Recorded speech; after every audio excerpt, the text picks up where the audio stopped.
Ayer finalmente se concretó la provocación pensada, planificada, puesta en funcionamiento por un sector de la política argentina.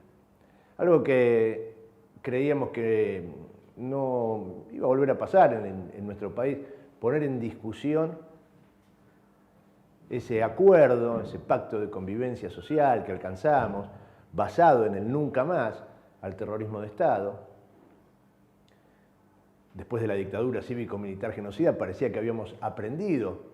Y bastante aprendimos porque hace 40 años que venimos sosteniendo este acuerdo de funcionamiento democrático en la Argentina.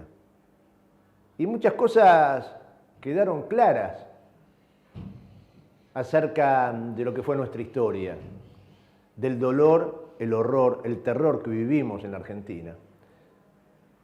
De la mano de militares y civiles, dirigentes militares, dirigentes civiles,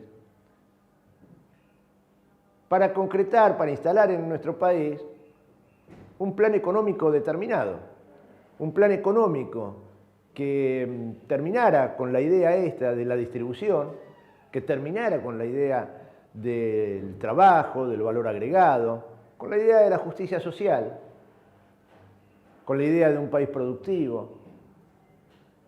Para eso se concretó y se llevó adelante el golpe militar en 1976. Fue para eso. Luego vinieron las atrocidades, los horrores que llevaron adelante los responsables y quienes acataron las decisiones de los responsables, siendo cómplices de ese modo, aceptando torturar, matar, violar, secuestrar, bueno, todo lo que se hizo en la Argentina para instalar un plan económico.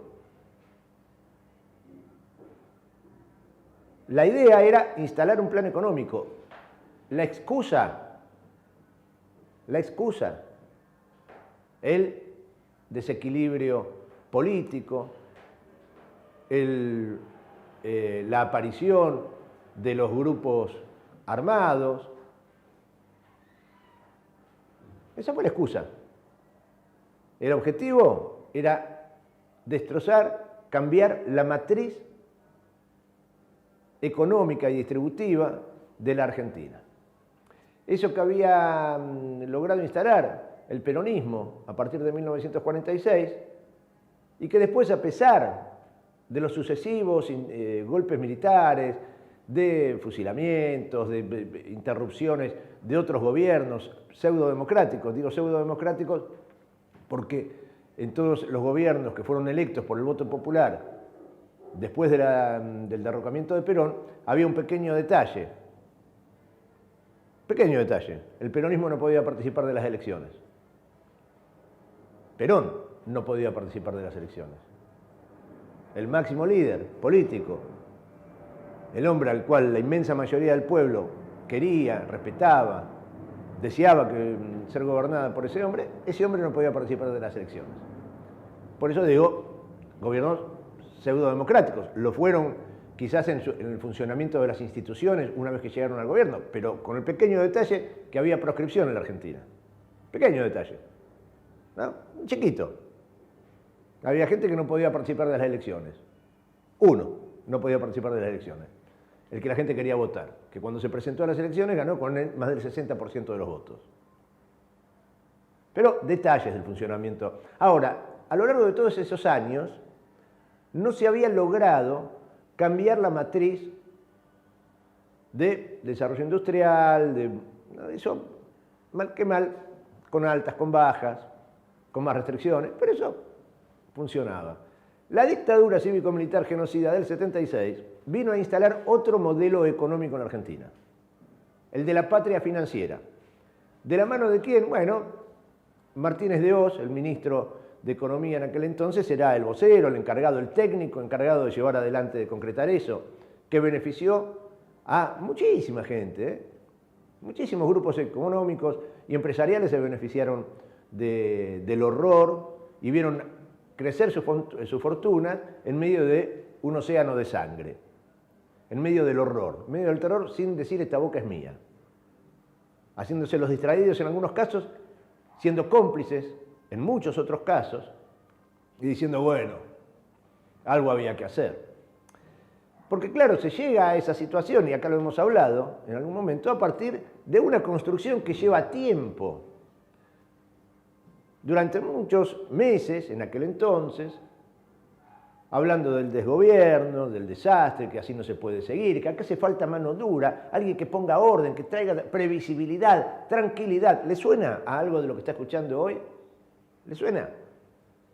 Bueno, y puede ser que le suene, porque detrás de ese discurso similar,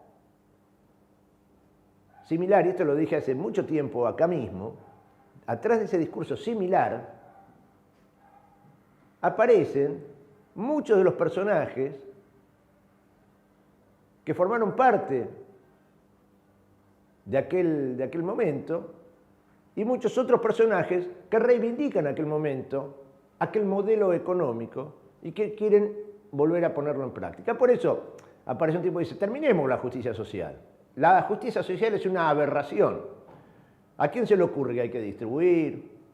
Terminemos con los derechos, dice otra. Tenemos que revisar el tema de los derechos. ¿A quién se le ocurre que puede haber aguinaldo? No lo dicen así, no llegaron ahí, pero lo dejaron entrever con todas las otras medidas que fueron anunciando. Claro, a eso le faltaba una vuelta de rosca que era volver a instalar algo que la Argentina había resuelto. ¿Cómo lo resolvió? De manera democrática y a través de uno de los poderes del Estado, el Poder Judicial, que se vio obligado a actuar ante lo que fue una demanda social. Una sociedad que dijo, basta, este horror no lo queremos más, queremos otra convivencia en la Argentina. Y con todos los avances, retrocesos, las posibilidades, las cosas que se hicieron bien, mal, el sistema democrático avanzó a través de los poderes del Estado en tratar de consolidar ese pacto de convivencia en nuestro país desde ese acuerdo mínimo de nunca más justicia. Alfonsín avanza con los juicios a los comandantes dentro de lo que eran las posibilidades que en ese momento estaban, que para muchos eran escasas, para muchos, entre los cuales me incluía, yo decía, quería más, que avanzara más rápidamente la justicia. Bueno, eso fue un hito, se pudo juzgar a los militares. Ayer recordábamos, lo recordaba Cacho acá, también fueron juzgados en aquel entonces los máximos dirigentes de algunas de las organizaciones armadas. También fueron juzgados y fueron condenados también.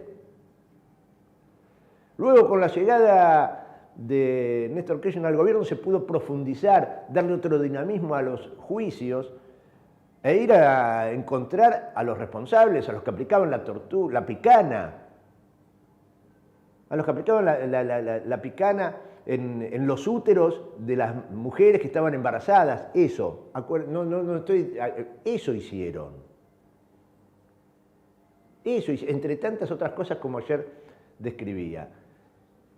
Y volvieron ahora con la idea que quisieron instalar en aquel momento de la guerra, de la teoría de los dos demonios. Esta era pobre gente que salió en defensa de la patria porque había una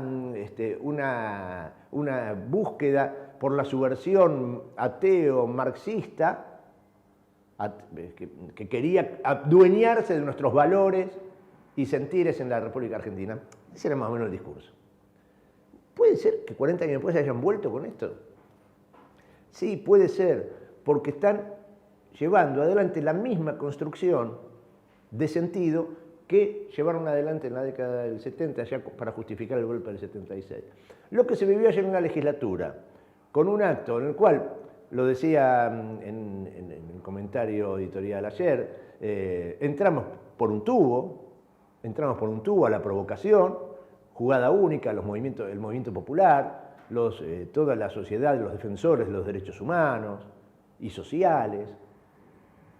Ante esta provocación hubo que responder ante la inmediatez del conocimiento de este acto organizado por la candidata a vicepresidenta de la República, más votada En la Argentina, en las primarias, por escasa diferencia, hay un empate técnico, pero la verdad es que Milei y Villarruel fueron los más votados en las primarias. Y organizaron en un lugar, en un salón de la democracia, en el Parlamento de la Ciudad de Buenos Aires, un acto que, bajo la apariencia de recordar el dolor de los familiares que perdieron, familiares, me reitero, padres, hijos, hermanos, a manos de diversos atentados y acciones de los grupos guerrilleros, de los grupos armados, bajo ese pretexto del dolor de esa gente, absolutamente entendible, absolutamente entendible. La muerte de cualquier ser querido, sea como sea cada uno, la muerte de un ser querido duele por igual, duele por igual. Eso no se pone en duda. Lo que sucedió ayer en la legislatura no fue eso.